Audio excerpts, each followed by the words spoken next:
Party with your host, Dustin Rybka. Hello and welcome to Sex Party. I'm your host, Dustin Rybka. With me on the show this week is friend of mine, sex therapist, Dr. Alix Agar. We are going to talk about quickies. We are going to talk about what it's like to be single out there, the chaos on the dating apps, and rub and tugs for women, along with a ton of other stuff. Dr. Alix is amazing. She is brilliant. I've been trying to get her back on the show. You guys loved her the last time. So without further ado, please enjoy my conversation with Dr. Alix Agar. This week's conversation.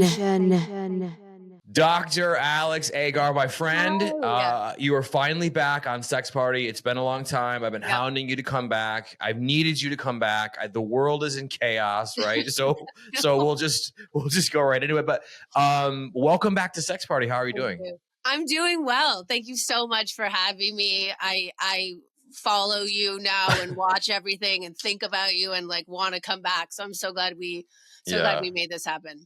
I'm happy to be here. Yeah, no, I'm happy. The audience is going to be so much better for you being here on this one because Sweet. I just think, but I did get a lot of feedback from the first episode we did together, and people were just like enamored with you. You had really smart takes on things. There's a couple creeps in there that were like, ugh, she's so hot or whatever, but whatever. If I didn't get that, I'd be so sad. If I did not get any creeps, yeah. I mean, let's be real. And that's funny too that you say that. Because I have this conversation all the time. I used to more so when I was in the nightlife, but like women are like, oh my God, these fucking DMs and these fucking whatever. And I'm like, if that went away. You know when it did go away and it was so sucky was COVID. When we were, I talk a lot in, I'm already jumping in. Here we go. No. Yeah. I talk a lot, in therapy with my clients about external validation and how we all need it because we're human beings and how we all want it and how whether you want to admit it or not, you crave it. And I think when the pandemic hit us and we were stuck inside wearing sweatpants and, as women, we didn't put on makeup or anything. And you went outside and there were I don't care where it comes from, a guy hitting on you at the bar or, the construction workers whistling as you walk by. Hopefully they still do that. I don't know, probably not now in this day and age, but it's great. It's great. Maybe more New York than LA. I don't know. We'll have to talk about that. But we need that. We need that. And it's great for your partner or your spouse or your roommates, depending on your situation, to give you that validation to tell you look great. But that random stranger hitting on you, creep. I don't want to call them creeps necessarily. Yeah. Come on. We need that. I agree. Yeah.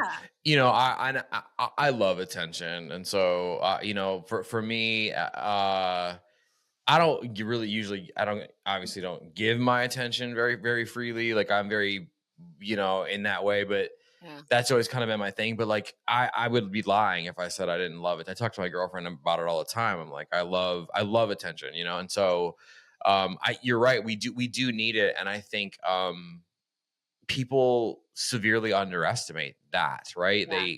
They what would happen if, the bozos and maybe the non-bozos in the DMs, didn't show up one day. Right. You would be like, is it my algorithm? Is it my hair? Yeah. Oh my God, this outfit. Maybe it's got to be this outfit, or whatever. Yeah.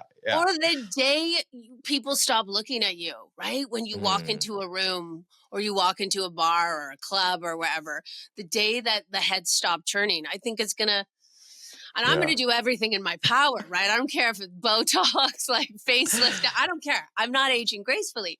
So I'll do everything in my power to make sure that doesn't happen. But the day that'll be a sad day. Yeah, I'm with you. With you. Yeah, we're going to disport this face up until it until it just can't move at all, Yeah. It's wild. And okay, let's do a little, because we always have to do this on the show because there's obviously some new people here, and we love new people. Welcome to the party, new people. You're going to have an amazing time. Get yourself a drink. And so let's say that somebody, I don't know, they've been sleeping through their fucking snooze button for a year and a half, and they missed the last time you were on, right? Right. So for those lovely people who are here with us today that are so excited, they want to know what's up, can you reintroduce yourself and talk a little bit about who you are and what you do? Absolutely. My name is Dr. Alix Agar. I am a licensed marriage and family therapist. I am a certified sex therapist, and my PhD is in clinical psychology. Clinical sexology. Different.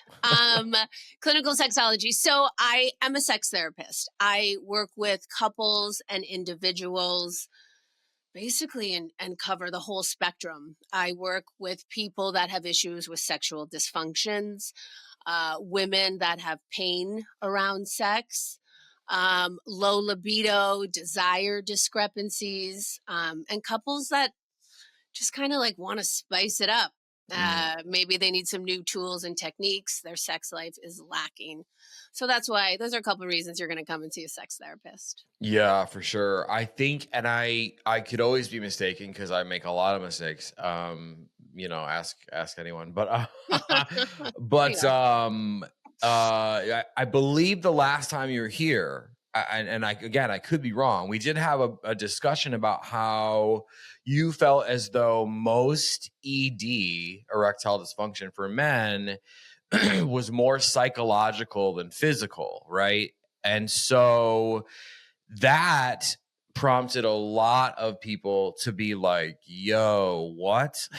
I've been taking because, the Blue Chew crew came through, and that rhymes. So that's the whole thing. But, they were very like, should I not be on the subscription model for Blue Chew? Cause I kind of feel like I don't need it, but and I think that was like, almost like on this show, on my show, like revolutionary, that people weren't aware that it was like this, I don't want to say tick, because it's not a tick, but we all, male, female, however you identify, like we all have a mental thing around sex from time to time, and some people's is more regular. And so that was a blowout when you said that, because they were really, I mean, for like months I was getting messages like, oh wow, like, how do I fight that or whatever. So I definitely wanted to tackle that a little bit, right? Okay. Before we take the pulse of what the hell's going on in the sex and dating world out there. Yeah, I love that. Erectile dysfunction. And I remember last time too, I said that was like such a major problem and very common among the clients I'm seeing. I do feel that way, but we'll get to it. I want to talk about some other really like common problems that I'm seeing most going on right now. But erectile dysfunction, I believe 100% it is psychological. I mean, not 100% in the sense that we know it's physical, because your penis is your organ, and if it's not getting hard and its blood isn't rushing to the penis, we have some issues. But I'm saying it's psychological, because if it happens even once, which I don't think we could find a man in this world that hasn't had an issue even one time, whether it's because of stress, anxiety, they had whiskey dick, they had too much to drink and had an issue with it, you will never be able to get that out of your head.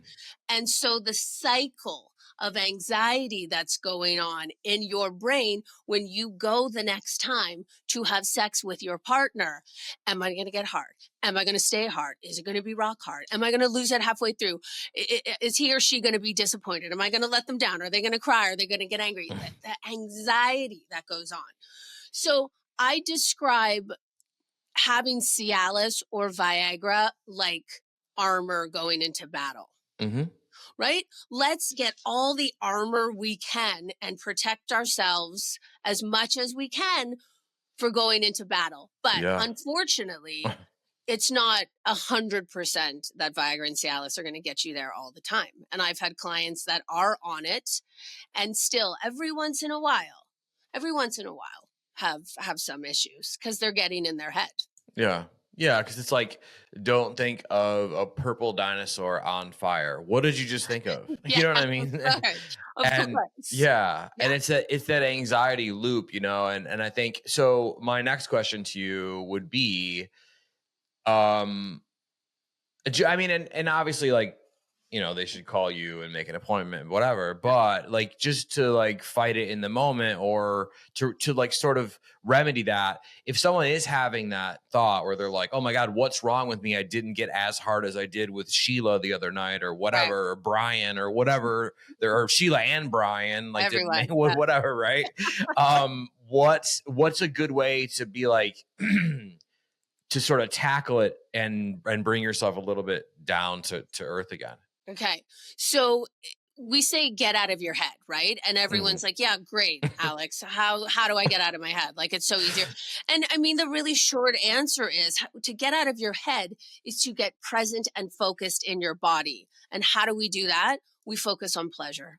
Why are we having sex in the first place? We have sex for two reasons, if you ask me. We have sex to procreate, and we have sex because it freaking feels good. And if you go back to, you know, Greek mythology and the Greek gods, right? And goddesses, they would just go around sticking their penis in any hole, man, woman, or centaur, because it felt good. But it's true. It just felt I love good. that. They didn't care. They didn't have all of these rules.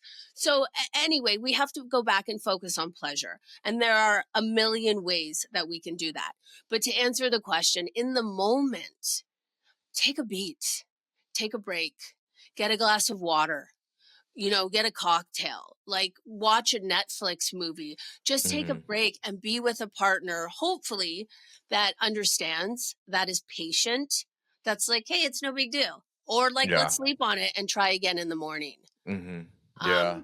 But just like take a step back, give yourself, you know, that grace and go at it again. And you'll probably be okay the next morning or later that night or whatever.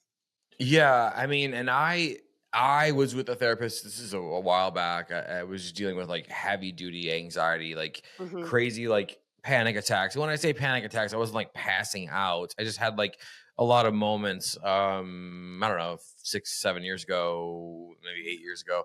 And I remember one of the things that they told me was, you know, the only way to beat it is just to agree with it. And I'm like, wait, what? You want me to do what? I'm not going to agree with it. And they're like, yeah. So the way I would apply that to this is like, you know, if your dick doesn't get hard, I'd be like, yeah, I'm going in and my dick's not going to get hard. Now what, bitch? You know what I mean? Like, so like that seems to be a thing too. Right. Or get really good at oral. Like what, you know what I mean? There are so many other wonderful things. Like I understand the male penis. I understand how important it is and what it means to y'all. You know, I get it. But we have to remember that there are so many other things that fall under the umbrella of sex. So if that's not working, again, get really, really good at going down.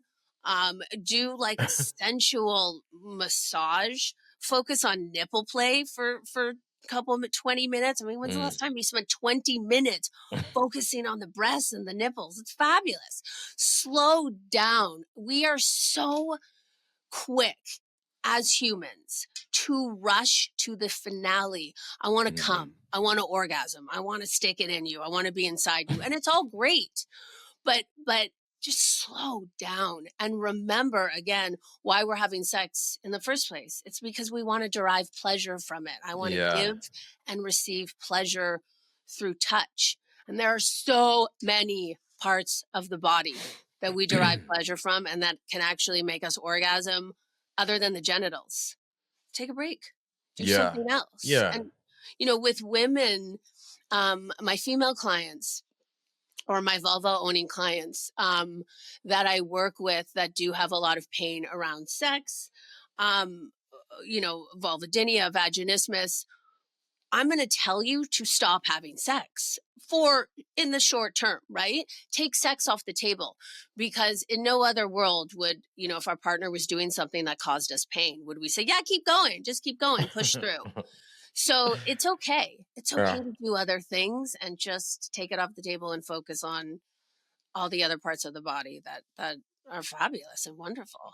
Yeah, I mean, and my thing in my personal life is it I don't want to say most guys, right? But we always hear about, let's say, we always hear about guys who are like, 2-minute Terrys, right? And that's fine, whatever. I mean, sure, I'm right? not mad at But that. I'm the opposite. I'm like my version of a quickie is like 45 minutes. And yeah, I know. See, it's and then Cry. I would be like, oh my God, dude. I yeah, got stuff to do. I know. And every time my girlfriend and I like go into the bedroom, like it's like like the other day I had to set a timer. I'm like, this is a 35-minute thing, and we are that is it. I don't care what happens. Okay. And we both like got through it and had some pretty crazy fucking orgasm, but kind of together too, which like never happens, in reality. And and so usually for us it's like a 2-hour thing, right? And we're like both really horny and we both want to do whatever. But I think it's weird because that issue for me has always been a thing. Okay. And I've always had like a lot of stamina. I've always had like the drive to want to, but like, as I'm getting older and like, when I was in my 30s, I was like, God, fuck, we're still doing this. Like, can I just have a 20-minute fucking go? Like, come on. And it was always difficult, but like, I find myself almost, when I hear women's stories, almost like relating to them because they need a lot of stimulation and a lot of mental things and whatever. So it's definitely a very strange thing when you think about, women are on that thing too, where it's like, they're not gonna, it's 5 minutes for a woman. I mean, I'm not generalizing and I'm not a woman, but I just feel like a lot of women, tell me, hey, it takes me a while. And I usually don't, come from partnered sex. It's usually a masturbation thing after or whatever. So what would be some quick advice to them? I mean, no, that's a fucking giant question. Okay. No, there's so much I want to say. So first and foremost, I work with a lot of couples and a lot of women that have low libido and desire discrepancy. Mm-hmm. And so it's usually women that are like, I just don't want to have sex anymore. Yeah. And so working through that. So the idea of what you just said and listening to what you just said would give them chills all over their body in a negative way, being like, 45 minutes, I can't have sex. I can't fuck someone for that. Oh my God, it's going to take up. So I spend a lot of my time normalizing and encouraging quickies. Yeah. Right. So maybe we're not going to come. Like, I believe if the statistic is still the same, it takes on average a woman 18 minutes to have an orgasm. And that's usually through oral, not penetration. Mm-hmm. So can you imagine? Like, that's just such a long time and we have stuff to do. And I believe that women would be more open to having sex if they knew it was 5 minutes out of their day and then they could go to sleep or go pick their kids up from school or just get on with their life. Yeah. And then their partner's happy. They're happy. Okay, yeah, maybe you didn't have an orgasm, but like, he's fine. He's whistling and happy. And now you don't have to have sex for now. I mean, it sounds negative, but this is like the reality about sex and intimacy and how it changes long term and with monogamy and being married to the same person for 20, 30 years. It's like, it's a lot of work. It's a lot of work. Yeah. Yeah. And I think that's very smart. Because like, I don't want to say the majority, but like for when I got into college and we were starting to have some serious sex and then into the nightlife, and it was like, oh, wow, this is a lot of sex, like with lots of different partners. I started to realize, just how much stamina and how much like, stimulation I would need to get to climax, and it was usually me finishing myself off, whatever. And I mean, that was starting to pull me with this little idea in my head. like, oh, maybe I should go into like the adult porn business because I've got the stamina for it, and maybe make some money off this fucking thing. Sure. Because you would find women that are like, oh, like anything over 10 minutes, like there is no way, I'm done. And I was always kind of like, turned off by that, because it was like, for me in my head, I'm like, well, fuck, I can't fucking, we're not, or whatever. But then at the same time, it's like women are going through that same shit. Like they're aggravated. They're, dry. Yeah, but like they're not coming from like, the 2-3 minutes with their partner, and that sucks. And they want to communicate that they need more. They don't want to hurt their feelings, and it just becomes this big ball of like anxiety, which then leads to more dysfunction on all levels, right? Yeah. It makes it sex, I always say, don't let sex become a 3-headed monster. And it does, right? Yeah. It just becomes so big. It's like this runaway ball, just like getting bigger and bigger and bigger, because we give it so much power, and we have to take away its power. It's just sex. I think that'll be the title of my book if I ever write it. Like, fuck, it's just sex. Like, who cares? It's not going anywhere. Like, yeah, you got to think about it a bit more and put a little more effort in it. But this person's still here, and this person's, and you have bodies that are functioning well, and you're still, this is an accomplishable goal, an attainable goal. You can have sex. Yeah. It's just not, it just takes a little bit more work than it did, 10 years ago. But yeah, it's, again, it's so funny, because I went to a wedding recently, and they're getting married, and they said what everybody says. I married my best friend. Oh God. Right? I don't want to fuck my best friend. So it's so interesting. And what I take from that, right, is with the rise in intimacy, real intimacy, like you're peeing with the door open, and like, wearing your sweatpants and all that, comes the decrease in that really hot, spontaneous sex that we were having on the kitchen counter when we first met. Yeah, it's great. I don't want to make anyone like angry out there that calls their partner their best friend. They are sure, best friend, right? But it's like, oh, what happened to like that really sexy, like dirty, random guy that I met, at the beginning? So you gotta work to get that back. Well, I mean, and no shade, but like, to say it at a wedding without any sort of like horny like line afterwards, like, I married my best friend who's hot as shit, or something like, or whatever. Like, then it does sound like a precursor to fucking boredom. You know what I mean? No, it's just my best friend. Come on. But again, quickies. Like, I always joke.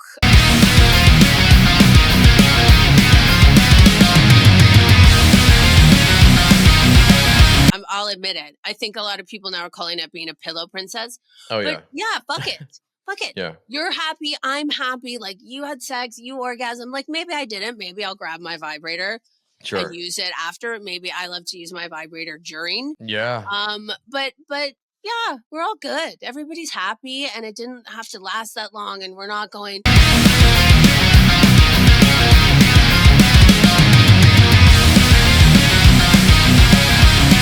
This is why, from the beginning of time, women started faking orgasms. It's not evil. It's not because we're evil, awful people. It's because we love you, and you're doing so good, and you're trying so hard, and like, but God bless your girl, because that's a long time. Well, she's a long one too, and so we're matched there. We're both like kind of sick of ourselves, and we're kind of like, we're not doing, because it was like, it becomes a thing where it's like, are we going to eat dinner before 9? And then also, are we going to have that hour of TV time to decompress? Yeah. Or are we just going to have sex? So it was like one of these things where we set a timer, which we've done numerous times. And it's like, I don't care what happens. You shouldn't care what happens. And lo and behold, we both came, and then it was like, beep, beep, beep, beep, beep. I'm like, hell yeah. We high-fived and shit. That's it was fucking amazing. great. Yeah, no. That's amazing. Yeah, for sure. I mean, it really is. And I think, more people should figure out their own version of that, because all of that stuff, it's important. And when you're blocking out all this like time, you know, and I always say like, you know, it's fun to have an hour or 2 hour romp on the weekends if you have time or whatever. But like, people are trying to get back to fucking Gilmore Girls and shit. I get it. Whatever. Whatever. Sure, you know. whatever. Yeah. But it's not every time. Sure. Not Yeah. every time. Mhm. I want you to have that really hot, passionate sex where there's kissing and then foreplay and then penetration and it both ends in or mutual orgasm. I mean, how fabulous. That's great. Mhm. But life isn't really like that, you know, in 2025. You know, with all everything going on and so much everyone so stressed and so much anxiety and kids and work and it's just a lot going on. So, you know, if you have I say find that time, take a long weekend, find a Saturday morning, whatever, when you're not going to be thinking about all the shit you have going on and you can really like focus and connect with your partner, have mind-blowing sex. Those other times when you have 15 minutes, you know, to take the kid to ballet class and quickie. If you're tired and your husband wants sex, fine. I got 50. Let's go. Quickie. Yeah. And that's okay. That's okay too. Yeah, for sure. I mean, and even just like the sexual moments where it's like, hey, I'm just going to jerk off and you're going to watch, or I'm just going to masturbate and you're going to masturbate or whatever. Those are great too. Those are lovely. Yeah. Mutual masturbation is like one of my most favorite things. How fun. Yeah. Yeah, mine too. Yeah. And it's like, you know, find your bed and breakfast, find your BDSM dungeon, find both, right? But like, as far as functional, I think it's important to, if you are not having sex because you don't have time, and I'm so guilty of this, it does stack up and start pulling on the relationship a little bit. If you're not making that like, hey, 20 minutes in an hour, let's go. Who gives a shit about the coming? Who gives a shit? It's just you and I being hot, saying weird shit into each other's ears that we may or may not mean about stuff. You know, like that's what it should be, right? In my opinion. But like, you perfectly transitioned us because, you know, it is 2025 and I've had this question like burning in my brain since we were messaging yesterday on Instagram. And it's a tough question, Dr. Alex. So prepare yourself. Okay. I mean, you did kind of come up with this question, which is a brilliant question, but like, you know, prepare yourself and everybody listening, everybody watching, take a breath because we're really going to go in here. But what the fuck is happening? And like in the dating and sex world out there, we both agreed in the DMs that, you know, we both kind of feel for single people right now. But I mean, are the apps just totally taken over by AI? Is there so much stress that we're just gonna like buy the thing that sucks the penis for a machine? Like what's happening? You can have it in the closet just in case. No, what's happening? I know, but I wish I knew. Like I wish I was a person that worked for some of these apps or somehow knew something about the algorithm. But I mean, it's all the things. First, let's talk about all the things that like we think it would be. So like oversaturation, right? We know that there's a lot of people on these apps. Luck, like where you are in that moment. Like I've heard stories from clients, like I happened to be driving through Hermosa Beach. And so I must have, you know, matched with someone there and it turned out, you know, so a lot of luck, a lot of timing. But what I'm hearing, oh God, so much more now is really about ghosting. And I just kind of want to tackle this for a second because like I understand it, but I'll never understand it. And I will tell you, I was single. I think I said this last time, and I tell my clients this too, so they know they're not alone. Like I was out there, man. I was single here in LA probably for 7-8 years. And there was an app, you name it. The Tinder, the Bumble. I think I even paid for fucking Match.com. You know, Tinder, Bumble, like all of them. And it's really difficult. It's really difficult. And you have to have a really, really, really thick skin. But this thing about ghosting, I don't know, just like it hurts me every time a client tells me that they've been ghosted. And I hear this from both genders. It's really not like heavy one side. And I don't know. I don't know what would ever be so hard about telling the truth. Yeah, well, When it comes to I didn't feel any chemistry. I mean, what is so hard about saying I didn't feel any chemistry?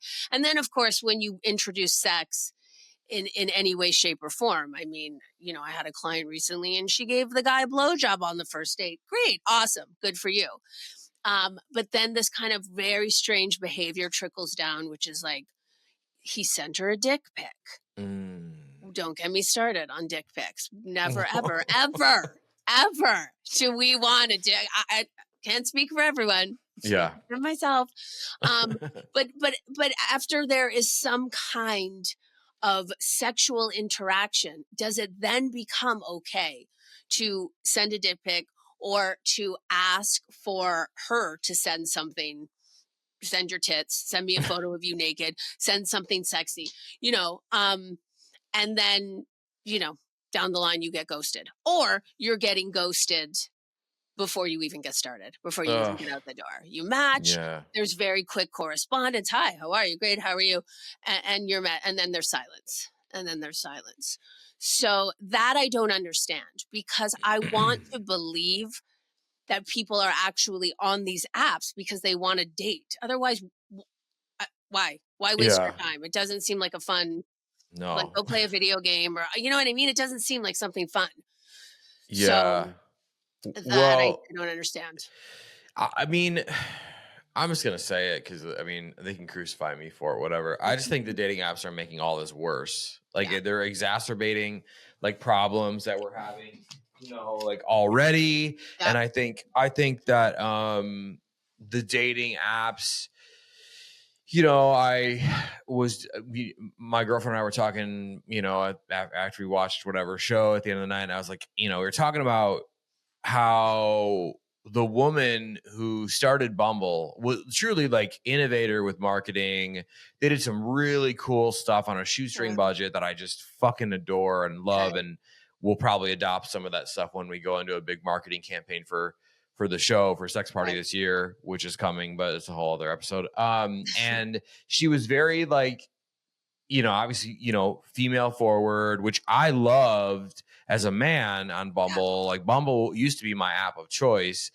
Yeah. But then she totally fucking sold out, to be honest. And she sold they bumped her down or whatever. And they brought in, and I can't think of who it was. And I'm not Googling it because we're fucking recording and I don't feel like it. So whatever. But they brought in someone who was like, I want to say like general, someone like that similarly like works for like General Mills or like whatever, like someone who knew how to sell units, right? And so when that happened, I noticed that my experience with Bumble back then went from like, ooh, ha, horny, like let's get a drink, hook up, whatever, like what getting coffee mean, like all that stuff, right? Ended, and then it was more like, when do you want to get married? How? And then they would just unmatch. So there was some sort of algorithmic change where they made it a business, and that's crazy because Bumble was like the unsung, hero for a while. Mm-hmm. Yeah. Mm-hmm. It's insane that I get you want to make money, but Jesus Christ, now we're monetizing people. Yeah.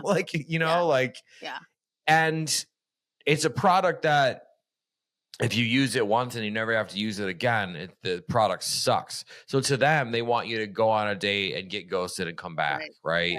So that can't be doing did you have a lot of clients coming in? They're like, I just can't take these dating apps. I don't know what to do, like, or whatever. All day, every day. And to that, I say, I totally validate your experience. I totally understand. But here's the issue. For me, the apps are like dating is the craziest thing to me. You see people out in the world holding hands and couples. So that it can happen. But yet when you're single, you are like, this shit is never happening to me. I'm working so hard. I'm going on so many awful dates. I'm literally never going to meet anyone. And then you go outside and like, oh my God, like these people, I don't know what's so great about them. Like, what the fuck? Yeah.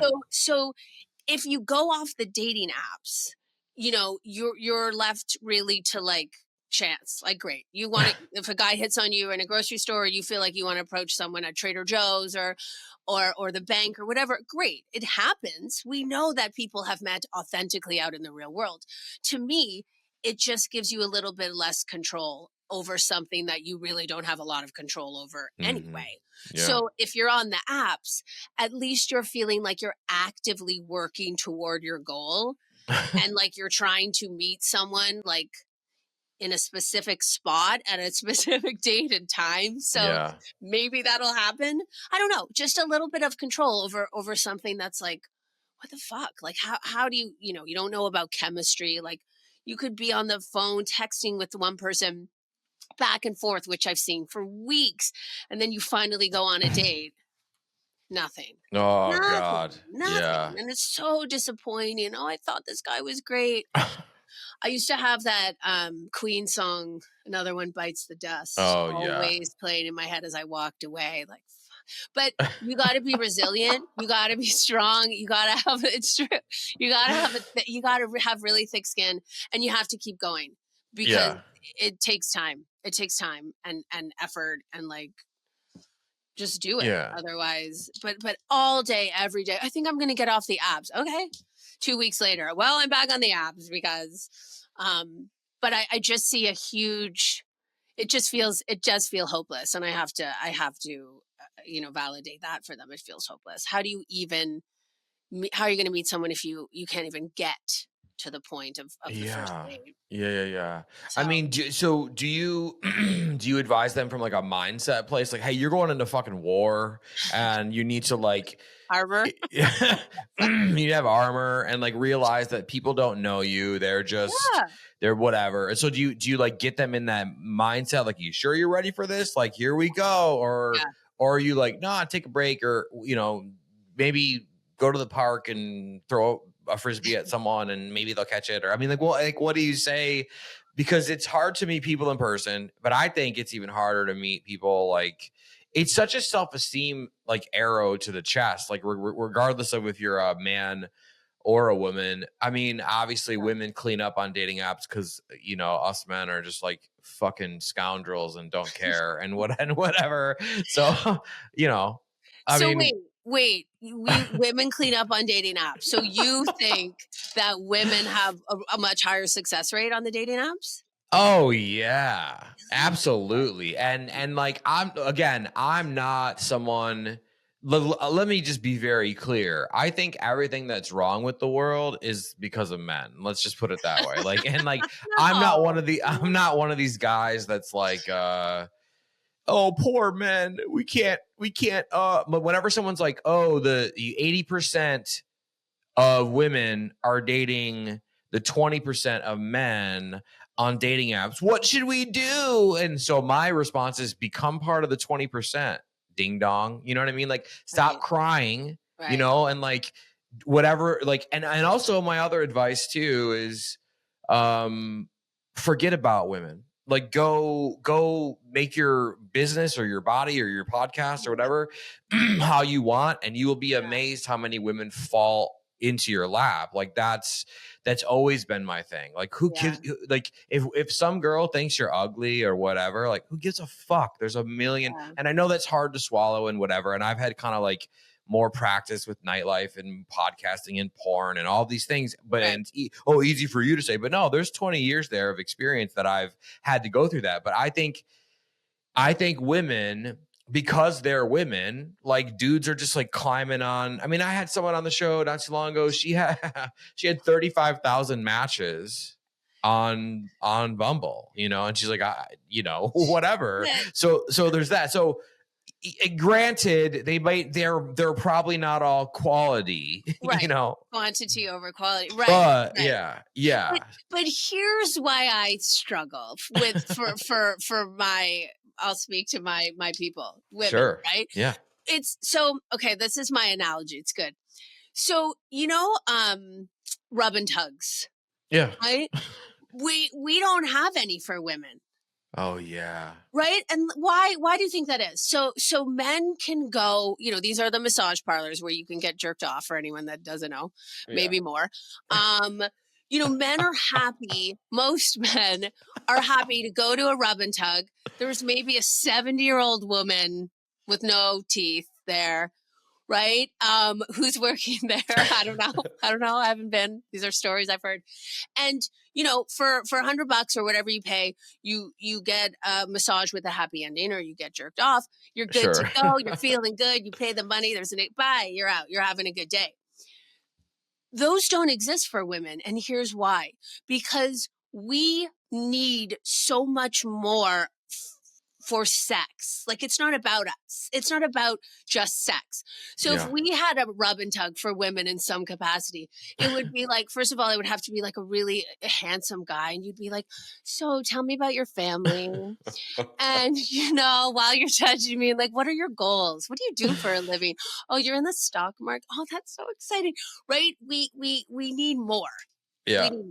We're not just going to go and get, get jerked off, so to speak, from a random stranger, and that's going to be sexually satisfying for us, because we need connection. We want to know. So I feel like it's a little bit more difficult for women in that sense. And then there's the whole thing of like sex on the first date, and am I a whore and he's never going to call me again? And I spend most of my days pushing against that and saying, fuck that. Like I want you to feel empowered around sexuality and sex.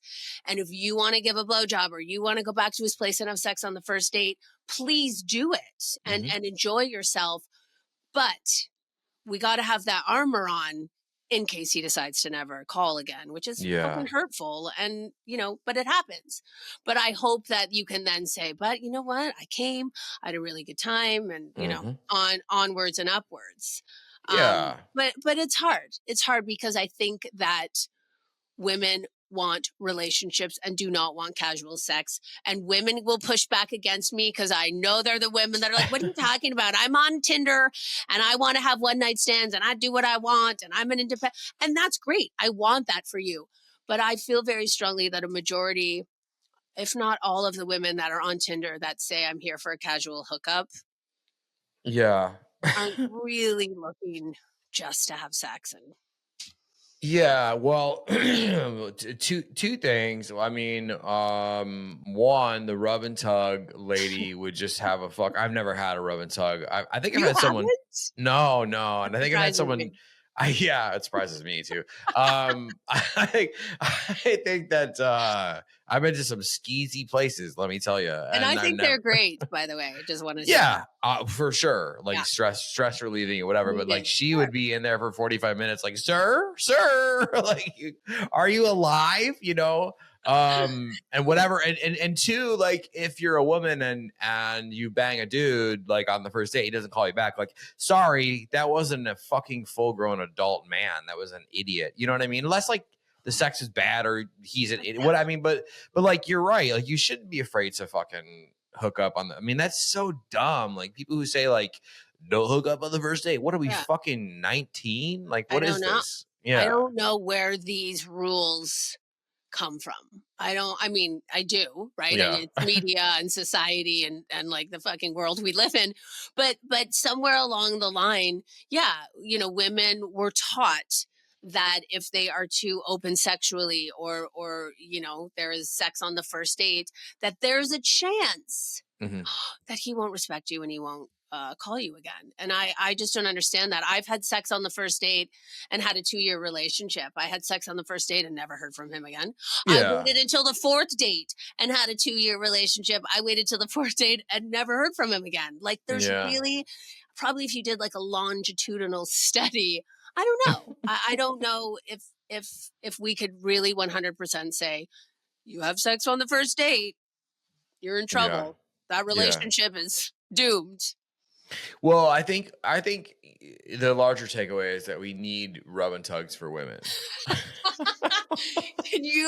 I would start one, and I would have to like audition men. I mean, if the pay was good, right? You could interview Yeah. men. They'd have to be just like semi-attractive. Yeah. Yeah. I don't know how many women would be down, but wouldn't that be fab? It wouldn't work. Yeah. It wouldn't work. I'd go bankrupt. Well, you would need, first of all, yeah, you would need to be remotely good looking, and that's subjective, right? Whatever. Sure. But also you need to be skilled. So that's the other part of this is you can't just go in there and like play the blind piano and hope that she comes like everybody else does, right? You can't Ray Charles her fucking clit and then be like, "Did you come?" Like or whatever. Like you really would have to find dudes who knew what they were doing, like gigolo dudes, really, probably. Sure. You And know, how like popular and common is that? yeah, it would be a process. But I do but I do think that you would be very popular if you could do a female rub and tug because like you'd have like 5-10 dudes who like, you know, were good looking and knew how to work the clit. I mean, come on. And you could get them out of there in like 7 minutes. Like after a massage, you'd be a fucking, and then you'd have to open up multiple locations. So I think, yeah, because it does come down to stress relief. Like if you're having a bad day on your lunch break, roll over to that rub and tug and get yourself a fucking blowout, you know? And so, so yeah, I think that's huge. I mean, as far as like the chaos of dating and the apps and like, I mean, are your clients meeting people in real life at all anymore, or is that just out the window? Like are they going to a bar and hooking up and like whatever? I mean, like because I feel like it's weird, right? It's weird. I think that I have met people every once in a while. I get a couple, and I'm like, "How'd y'all meet?" Tinder. Oh, awesome! Like I know it exists. I know it can happen. But it's rare now. I mean, obviously I have couples that have met, you know, through friends or out in the world, but no, it's really rare that I hear that someone's met, in a bar or something. I think for a lot of my younger male clients, I'm talking like early 20s, to late 20s, maybe, there's just a lot of fear. Yeah. How do I approach a woman? How do I talk to a woman? You know, you just go up to a woman? Can you talk to a woman in the gym?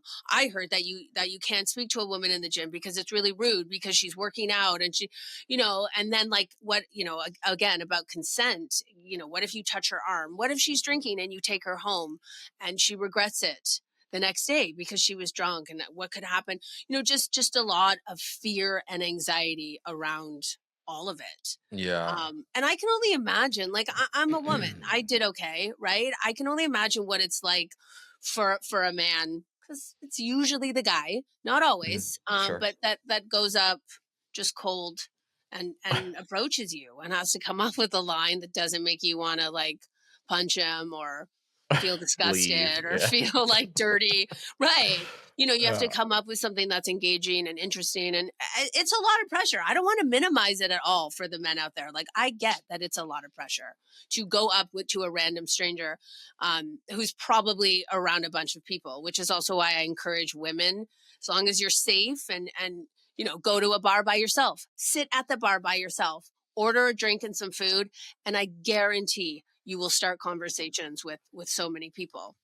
Okay, so that right there, I've been saying that for 160 episodes, so whatever this episode number is. Yeah. And people are like, what, dude? You just go to a bar and sit? Like, you're arrogant. And I'm like, well, listen, first of all, I don't have expectation. Well, this is when I was single. I don't have expectations whatsoever. I leave those at home. 2, I'm not taking a fucking condom because nothing is going to happen. But like, and 3, right? Yeah. For me, that's always, I used a pickup line at 19, and I was like, this feels so gross that I never want to do this again. So I became a nightclub promoter to fix that problem. That's what happened, right? Yeah. And so that, and here we are and whatever, you know, in the podcasting and stuff and whatever. And so for me, I was like, oh, I just need to make myself better and accessible more too, interesting. Yeah. better, And whatever. And so, but even, like, again, like, after I had started this podcast and when we came out of COVID, like, I would just go down to the fucking corner bar and sit and have a shot and a drink and like just chill for like 20 minutes. And like, I'm not kidding. Like, people, it just happens. Right. Yeah. And so nobody believes me. So I'm so glad that you said that. It's the truest, most important, I was a bartender. And so I would I'd bartend all day and I would see random strangers start talking and hook up. I would see men over the duration of the football game, complete strangers when they sat down, BFFs by the end, right? So for both men and women, like, and there's a lot of clients too that are like having issues with dating and meeting friends. LA's tough. Yeah. So yeah, go to a bar, become a regular, even like make friends with the bartender, sit alone, make yourself open and accessible for somebody to turn to you and be like, hey, what are you ordering? Or what are you eating? Or what, so you like the Raiders? Like whatever. Yeah. Whatever. and start, I should have said the Rams. I don't know football. Whatever. And I and start a conversation. And that's like, and for women, it's really scary to go up to a girl when she's with her 5 friends in a group. Not going to happen. But that same woman goes out and she's by herself and she's sitting, that guy's going to walk up to her and buy her a drink or start a conversation. Like, no question. No question. Yeah. Because there is a mystique that if you're, from the male side, if you're a dude just sitting there, like, watching the TV or like having a drink or like fucking around on your phone, like, tipping your bartender well. I always want to advocate for that. And people, like, eventually, like, after their liquid courage kicks in, they want to know why you're sitting there. Are you waiting for someone or whatever? And so like that happens too, and I like the idea of you being like, oh, like, I didn't know you could get chicken wings with jalapenos on the side or whatever the fucking, but like, you can find little things that doesn't have to be like nice tits or whatever. You know what I mean? Please don't comment on the tits. Yeah, I wouldn't blink an eye. And I bartended for years. I would not blink an eye when a guy came in and sat at the bar by himself. Oh, what's wrong with you? You have no friends? Absolutely not. Guys, you walk. You have no friends. You have no friends? No. You're on a break or you finished work or you live across the street. This is your local bar where people want to go and they want to be around other people and they want to socialize. And so please, men, don't feel any way about it. Go by yourself, start up a conversation, find a local bar. Yeah. Hit on a woman, do it. Don't comment on her tits though. Yeah. Just be a human, right? Be a nice person. Be a human. And I think too, another thing is, if there is a beautiful woman and you're asking about her fucking chicken wing order and you're not commenting on her tits, right? That does something up here that we talked about earlier. That's like, why isn't he commenting on my tits? Like, is this guy gay? Is he blind? Is he like, what? You know what I mean? So then it sort of plants that seed of like, oh, wait a minute. Now I need to talk to him to figure out why he didn't. So there are little, and I don't know, a lot of people will be like, those are playing games or whatever. But like, I'm just saying, just be a normal person. Just be a normal person. Yeah. And don't comment on her tits, but I don't think there is and I hear this from a lot of men too, like, well, am I allowed to, like, if I hit on her, am I allowed to give her a compliment? Like, I don't know a woman in the world that doesn't want a compliment when done well. I don't care if you're not interested in the guy, but you're going to walk away getting those dopamine hits going, thank you. Yeah. So being able to say, I love your hair, or has anyone told you you have really beautiful eyes? I think that we can tell if someone is creepy or somebody's like genuine and, and then we can either choose to engage or we choose to disengage. And I'm sure it's very clear, but don't be afraid to pay a respectful, kind compliment. Like, I'm going to be like, fuck, thank you. I know. Especially if it's something that most men don't notice. So like hair is a good one. Yeah. Fragrance. You smell really nice. What is that? This is my cologne. Boom, then you're in, right? Shirt. Don't forget to shoot a shot of your fucking Paco Rabanne or whatever the fuck you're wearing on your wrist and get both wrists in one shot. Yeah. But I really don't like Paco Rabanne, but Dracar Noir. God, I remember that.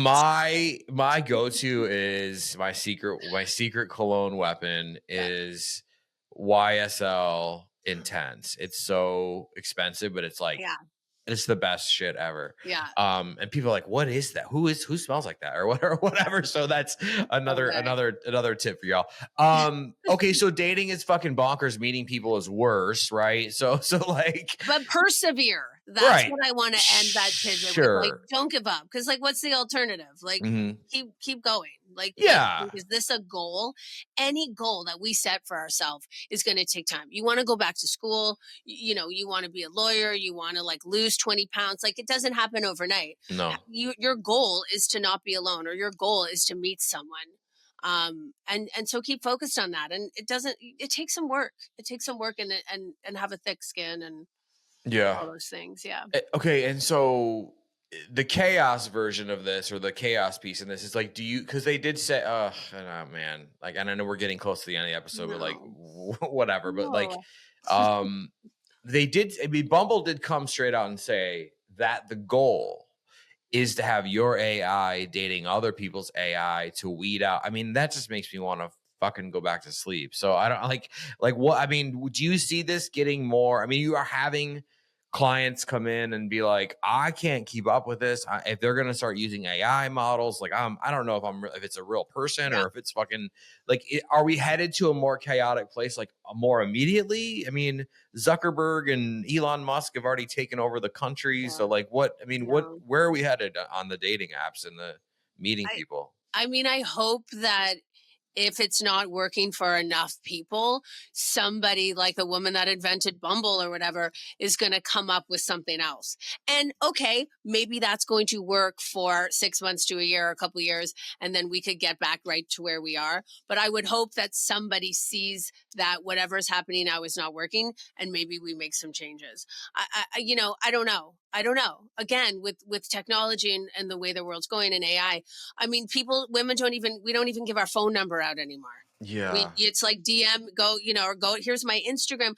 I had a client say to me the other day, like, you were such a loser if a girl made you go to her Facebook in high school. Like, that was like, but now it's the norm. Like, and I'm talking about like, not a diss. If that girl's interested in you, she's still like, go to my Instagram a lot of times rather than giving a phone number. Yeah. So it's the world we're living. I think that we have to sort of like acceptance and hope that the people that, have the control and the power and the knowledge and the technology, to find another app that is not like the apps out there now. But I don't know. I don't know. That's just me being optimistic and hopeful. But again, people are still meeting. It's just it's just a lot harder.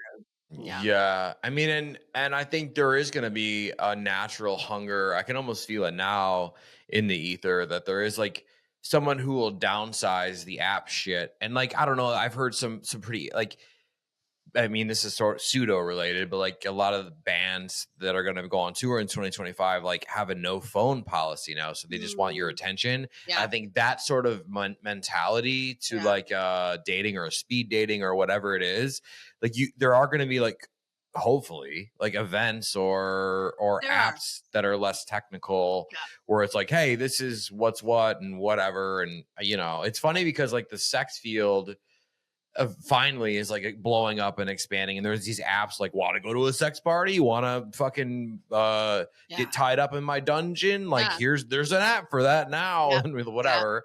And be careful and do your vetting. But like then on dating, it's like, want a real relationship where you connect with someone? Here, buy $25 of Schick razors and we'll give you a free coupon for it's like, what the fuck? I love that. I love that you said that, because I think people are having more. I'm seeing, and again, I'm a sex therapist, but I am seeing more clients have success on dating apps like Field over Hinge. Yeah. So Field is the new Hinge. Yeah. Field is the new Hinge for, yeah. Okay. So here, closing it out at the end, let's leave them with something positive. And I look to you, obviously, because, you're the brilliant guest. I'm just the fucking podcaster doofus. And so, like, whether it is wanting to have more connected sex or horny sex with a partner, or whether it is wanting to meet that partner, or maybe it's just the confidence to go and order those jalapeno mango chicken wings by yourself, whatever it is, as the brilliant mind that you are, as the sex therapist, as the professional, let's give them a little motivation on how to do that. God, which part? There are so many great things you said there. I think that it's important to really check in with yourself and see how important this is to you, right? How much do I want to not be alone? How much do I want to meet somebody? And just keep going back to that. Like, this is a goal that is attainable. It is accomplishable, but it's going to take some work and it's going to take some perseverance. There are, obviously I'm not a dating coach, but, now there are meetups, like you said, in LA, there's one, there are other options. You can go meet people at these meetups. You can join a freaking like softball club or a bike club. And when I was at the bar, they'd all come in drinking afterwards. Like, find a community. And I'm going to say, like, really, really keep optimistic, keep positive. When you are tired and you got to get up in the morning and the last thing you want to do is go out and meet up on that date, push yourself to go and remind yourself that it's worth it, that this is the end goal and that it's worth it. No, that's awesome. Yeah. I mean, I joined an improv class and fucking cleaned up in that thing. So go join an improv class. Like, I was going to suggest that earlier, like, join a class. Like, that's a fucking huge shortcut. Yep. Because you're forced into this weird sort of pseudo intimate sort of like thing, and then connections will just happen. So absolutely. Yeah. Dr. Alix Agar, my friend, I'm so happy to have had you back on the show. Let's remind them where they could find you. You're putting out, great stuff on social, but like, also, where can they work with you? Because I'm sure they're dying to do that as well. Yeah. I am taking on new clients, so feel free to reach out. My website is dralixagar.com, and it's ALIXAGAR. Same handle, Dr. Alix Agar, on Instagram, Facebook. Started TikTok. Oh, it's so sad, but I started TikTok. I did one of those dances. It's humiliating and wonderful at the same time. I love it. Yeah. I'm available. I'm accessible. You can find me. Yeah. Yeah. No. Well, thank you so much for coming back. Hopefully we're going to make this a more regular thing, because I think, love it. Yeah, I think that people love when you're on the show. You always give like amazing advice, but amazing conversation, and we have a lot of fun. So thank you so much for being with me this week. I love being here. We will see you very, very soon. Okay. Big thank you to my guest, Dr. Alix Agar, for being on the show with me this week. If you guys are loving Dr. Alix and you want to see more of her, she will be back. You know the drill. We're going to collaborate a lot more in 2025, so look forward to that. But you're just appreciating Sex Party, and you want to show that appreciation, that love, and that desire for more. What can you do? Okay, well, if you're listening to this on platforms like Apple and Spotify, you could leave a rating, you could leave a review, but honestly, fuck that noise. It's a waste of your time. What you really want to do is make sure you're subscribed to the show so you never miss a new episode every single Wednesday, especially if you're subscribed or you think you're subscribed on Apple Podcasts. They've been doing this weird thing. They're unsubscribing people from certain shows. We still don't know why. So listen, go to Apple Podcasts, go to Sex Party with Dustin Rybka, upper right-hand corner. There's a button there. Click the button. Drop-down menu will appear. Click on resume subscription, resume downloads. Bing, bang, bop, boom, blow, whatever. You're resubscribed. Congratulations. If you're watching on YouTube, I love you. I see you. I appreciate you. If you're watching on YouTube, drop a dating horror story maybe from the dating apps, in the comments. We want to hear about it, and we want to compare pain. We've all been through things. Drop it in the comments. If you're watching on YouTube, what can you do to make sure that you never miss a new episode every single Wednesday?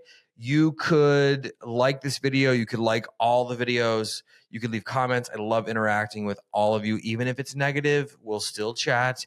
But the number one thing you can do to make sure you never miss a new episode is to subscribe to the channel. As always, I'm available in the DMs on Instagram, and I will see you all right back here next week. Thanks for listening. The party continues next week. Click subscribe and let's make this a regular thing. Follow the show on Instagram and Twitter @SexPartyFM. Follow Dustin @DustinRybka.